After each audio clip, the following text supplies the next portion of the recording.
Hello everyone, नमस्ते अनि स्वागत छ हजुरहरूलाई हिमालय किचनमा। आज म हजुरहरूको लागि लिएर आएको छु एकदमै मिठो पास्ता रेसिपी।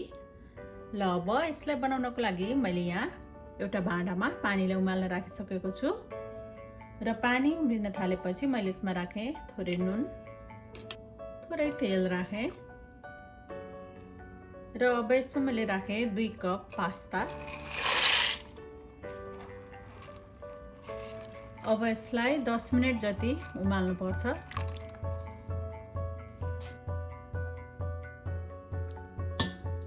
ल अब पास्ता बोइल भइसकेको छ। अब म यसको पानी तराउँछु।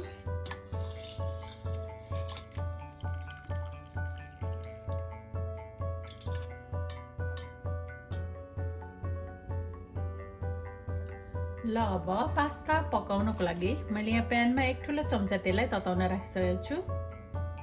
अब मैले यसमा फुराएँ आधा सानो चम्चा जिरा र एउटा मिडियम साइजको प्याज एकदम मसिनो गरेर काटेको त्यसलाई राखेँ।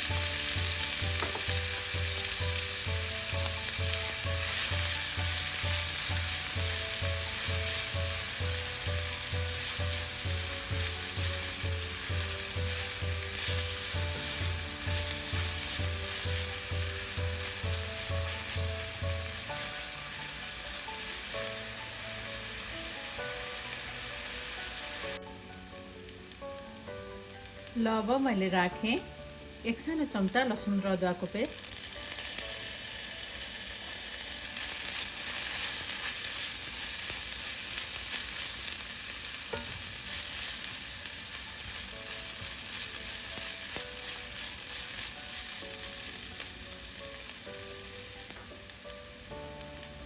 मैले राखेँ 1 सानो चम्चा पेपरिका,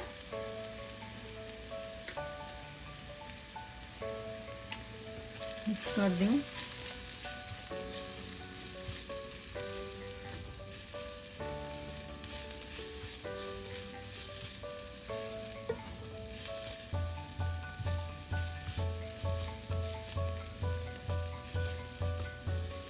मैले राखेँ 1 कप टमाटरको प्युरी। मैले चाहिँ आफैले बनाएको प्युरीलाई राख्दैछु। हजुरहरूले पास्ता सस पनि यसमा राख्न सक्नुहुन्छ। थोरै नुन राखेँ आफ्नो स्वाद अनुसार। 1/4 चम्चा जति चिनी राखेँ टेस्ट ब्यालेन्स गर्नको लागि। मिक्स गरौँ।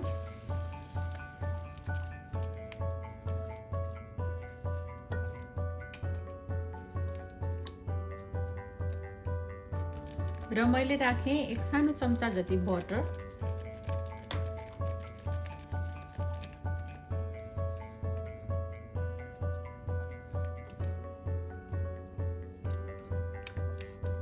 अब 2-4 मिनटको लागि यो टमाटर प्युरी राखेपछि यसलाई पाक्न दिउँ।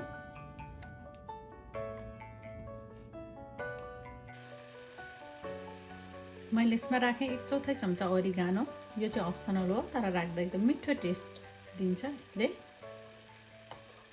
1/4 चम्चा ब्ल्याक पेपर पाउडर मिक्स गरिदिउँ।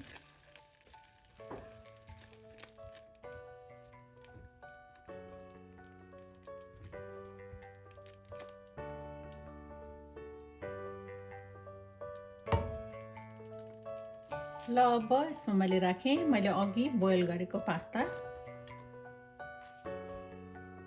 नुन मैले अघि टमाटो प्युरीमा पनि राखेको छु र पास्ता बोइल गर्दा पनि राखेको छु, त्यही भएर मैले अलिकति थोरै नुन राखेँ अहिले।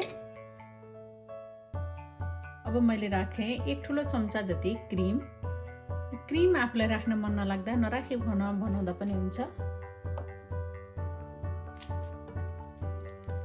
अब यसलाई मैले मिक्स गरिदिएँ।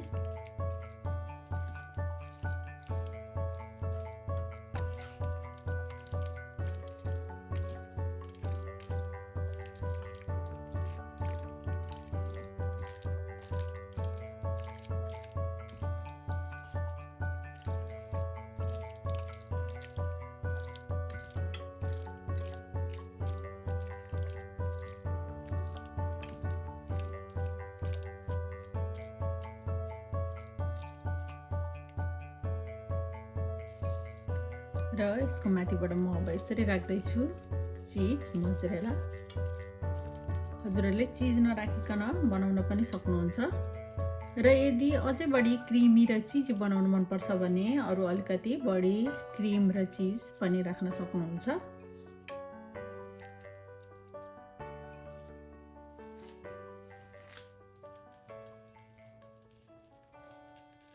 अब छोपेर यसलाई मिडियम हिटमा चाहिँ अरू 10 मिनट जति पकाउनु पर्छ।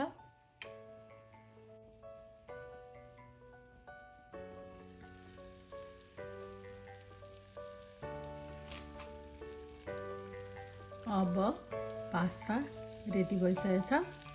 एकदम राम्रो मिठो जस्तो देखिएको छ। अब यसमा म राख्दैछु माथिबाट केही हरियो धनियाँको पत्ताहरू।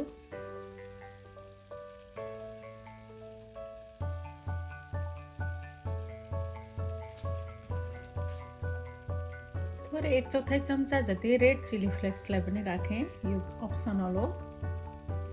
र एकदम पिरो पास्ता मन पराउनुहुन्छ भने चाहिँ अरू खुर्सानी पिरो राख्नु होला हजुरहरूले।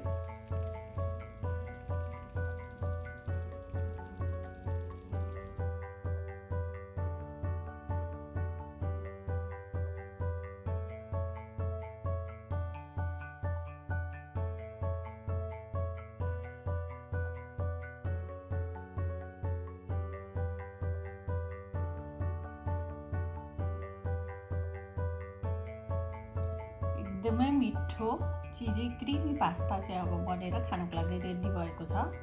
हजुरहरू पनि यसै गरी पास्ता बनाएर खानलाई अवश्य पनि ट्राई गर्नुहोला, इन्जोय गर्नुहोला। हस्त यो मिठो पास्ताको रेसिपी हजुरहरूलाई राम्रो लाग्यो भने हाम्रो भिडियोलाई लाइक, कमेन्ट, सेयर गरिदिनु होला। यस्तै रेसिपीहरूको लागि हाम्रो च्यानललाई सब्स्क्राइब पनि गरिदिनु होला। सब्स्क्राइब गरिसकेपछि नजिक रहेको नोटिफिकेसन बेललाई पनि अवश्य पनि क्लिक गरिदिनु होला। फेरि पनि यस्तै मिठो परिकारको रेसिपी लिएर आउने नै छु। हाम्रो भिडियो हेरिदिनु भएकोमा हजुरहरूलाई धेरै धेरै धन्यवाद।